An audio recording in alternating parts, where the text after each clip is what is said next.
안녕하세요. 고도원드림 5분 건강 시간입니다. 오늘은 지난번 비타민 C에 이어서 비타민 D에 대한 이야기를 하려고 합니다. 늘 말씀드리지만 저는 의사나 의료 전문가가 아닙니다. 저는 다만 상식의 차원에서 그리고 오랫동안 경험하고 생체 실험한 결과를 토대로 함께 공유하고 함께 공부하자는 뜻에서 이렇게 정리해드리는 내용입니다. 편안한 마음으로 보시고요. 건강한 생활을 만들어가는데 도움이 되셨으면 좋겠습니다. 자신의 건강에 직결되는 문제에 스스로가 먼저 관심을 가지고 공부해야 한다고 생각합니다. 저도 그 중에 한 사람입니다.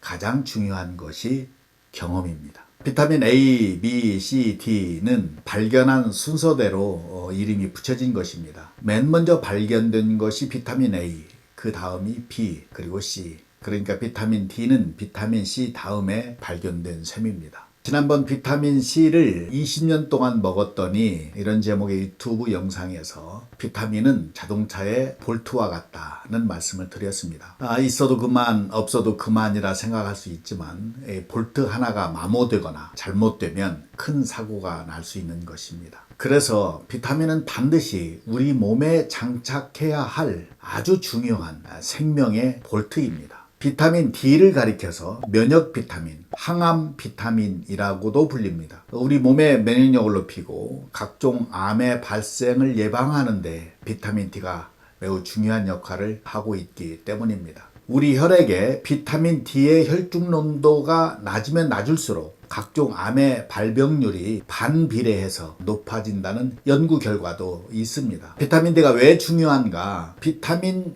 D의 중요성은 뼈의 건강에 있습니다. 뼈의 힘, 뼈의 단단함과 직결되어 있고 뼈 건강에 가장 많은 영향력을 미치는 것이 이 비타민 D입니다.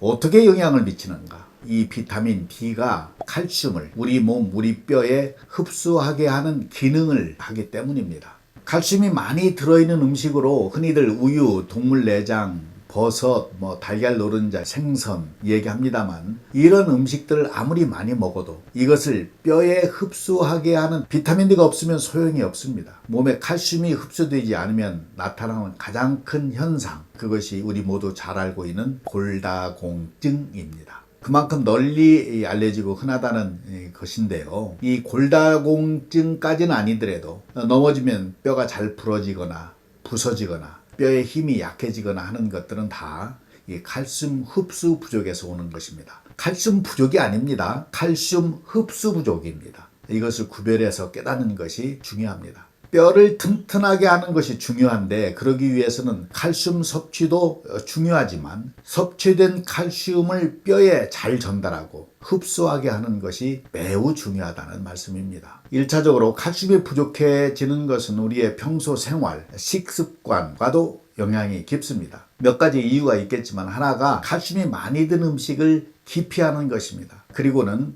몸이 아닌 입이 좋아하는 음식들, 특히 몸을 산성화하는 음식들을 많이 먹는 것입니다. 대표적인 것이 설탕입니다. 그리고 칼슘이 부족해지는 둘째 이유는 말씀드린 대로 칼슘이 든 음식을 먹었지만 흡수가 되지 않는 것. 셋째는 칼슘이 든 음식을 먹고 흡수가 되었지만 자꾸 배설되는 것은 앞에 잠깐 말씀드린 이 산성 음식을 많이 먹기 때문입니다.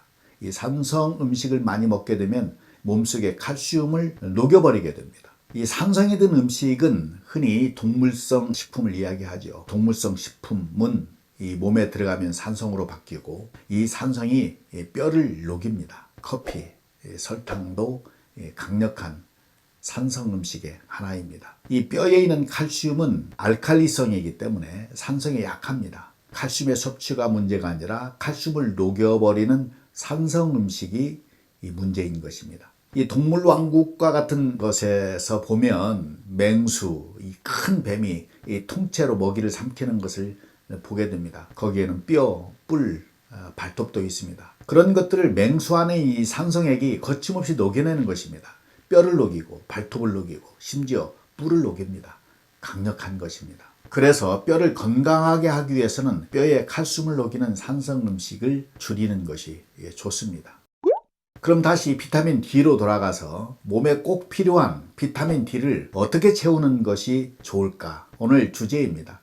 비타민 C와 비타민 D의 차이는 비타민 C는 몸에서 합성이 되지 않기 때문에 음식이나 보충제로 보충해야만 합니다. 그래서 고용량 저도 먹고 있습니다. 그러나 비타민 D는 좀 다릅니다. 몸에서 만들 수 있기 때문에 굳이 보충제를 사용하지 않아도 되는 것입니다. 비타민 D를 만드는 가장 좋은 방법은 아시죠? 햇볕을 쬐는 것입니다. 자외선을 통해서 피부에서 비타민 D가 만들어지기 때문에 이것이 칼슘을 뼈에 흡수하게 해서 뼈를 건강하게 해줍니다. 햇볕 받는 방식 가장 좋은 것은 알몸 일광욕입니다. 일본의 작가 무라카미 하루키도 무인도에서 알몸 일광욕을 평생의 꿈으로 생각한다고 적은 글을 읽었습니다. 그저 꿈일 뿐입니다. 독일이나 유럽 사회에서는 햇볕만 나면 밖으로 나가서 맨몸으로 드러눕습니다. 햇볕을 쬐입니다. 몸을 드러내고 일광욕하는 것이 일반화되어 있습니다.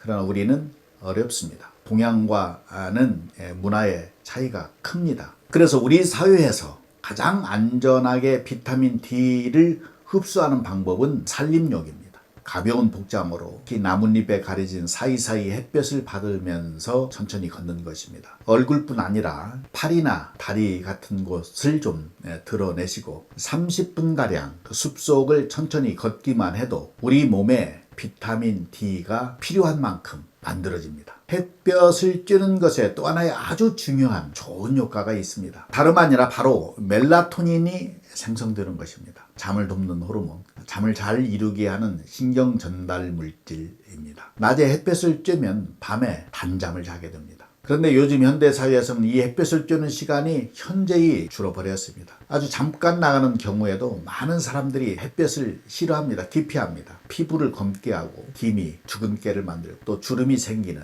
이 노화에 햇빛이 좋지 않은 영향을 미친다는 그런 믿음 때문에 온 얼굴, 몸을 가리고 다닙니다. 이런 생활 방식을 조금 바꿀 필요가 있다고 생각합니다. 햇빛을 극도로 피하는 대신 요즘은 비타민 C처럼 비타민 D도 보충제로 많이 드시고 계십니다. 그러나 저는 아직까지 이 비타민 D 보충제를 먹어본 적이 없습니다.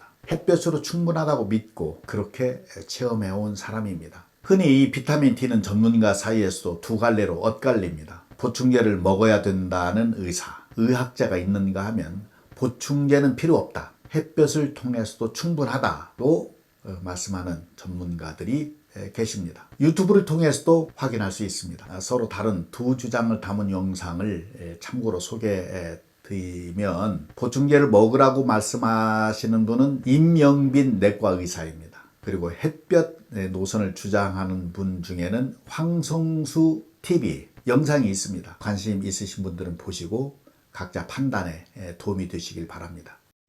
비타민 C는 수용성이기 때문에 많이 섭취해도 자연스럽게 배설이 되지만 비타민 D는 수용성이 아닙니다. 그렇기 때문에 많아도 문제가 될 수 있습니다. 가장 걱정해야 되는 것입니다. 제가 비타민 D의 보충제를 먹지 않는 이유는 또 다른 이유가 있습니다. 어느 분으로부터 관련된 이야기를 듣고 그 주장에 믿음이 갔기 때문입니다. 그분의 말씀의 요지는 보충제를 통해서 비타민을 먹으면 부족한 사람에게는 도움이 된다. 그런데 부족하지 않은 사람조차 이 비타민 D를 먹고 넘치게 되면 부작용이 생길 수 있다는 것이었습니다. 뼈가 튼튼해지는 것은 좋은데 뼈가 생기지 않아도 좋을 곳에 뼈가 생긴다는 것입니다. 근육, 힘줄, 인대 같은 이 부드러운 조직들이 뼈로 바뀐다는 것이에요. 석회처럼 굳어지고 경우에 따라서는 이 때문에 수술하는 사람도 많다는 것입니다. 더 심각한 것은 요로결석입니다. 필요 이상으로 과다해진 칼슘이 오줌으로 배설되면서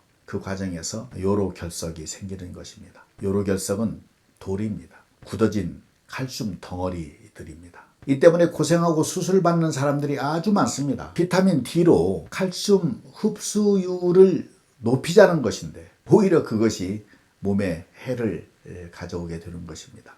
물론 비타민 D 보충제가 꼭 필요한 사람도 있습니다. 자신의 피에 비타민 D 혈중 농도가 낮은 사람은 일시적으로 또는 장기적으로 비타민 D 보충제가 필요합니다. 좀 더 의학적으로 구체적으로 알고 싶으신 분들은 혈중의 비타민 D의 농도를 체크하시고 의사의 판단에 따라서 장단기 보충제 섭취 문제를 결정하시면 좋겠습니다. 그러나 제가 비타민 D의 보충제를 먹지 않는 것처럼 가능하면 햇빛을 통해서 몸에 필요한 만큼 저절로 만들어지는 생활 습관을 가져보시라는 말씀을 드리고 싶습니다. 오늘부터 적당하게 몸을 햇볕에 노출시키십시오. 햇볕을 받는 것을 즐기십시오. 가장 좋은 것은 숲길입니다. 나뭇잎 그늘 아래 가벼운 복장으로 걸으시면 됩니다. 산길에서는 너무 센 직사광선도 피할 수 있습니다. 한 가지 유념할 것은 비타민 D를 만드는 햇볕은 유리창을 통과하지 못한다는 사실입니다. 그러니까 유리창 밖으로 나가십시오. 바깥에서 햇볕을 쬐기 바랍니다. 몸에서 생성된다, 몸에서 만들어진다는 것은 매우 중요한 요소입니다. 거기에 생명의 섭리가 있습니다. 산책하기 좋은 요즘에 밀폐된 공간이 아닌 바람과 햇볕이 잘 드는 곳을 찾아서 그 생명의 섭리를 마음껏 느끼시는 시간 가져보시기 바랍니다. 오늘도 많이 웃으세요. 사랑합니다. 감사합니다.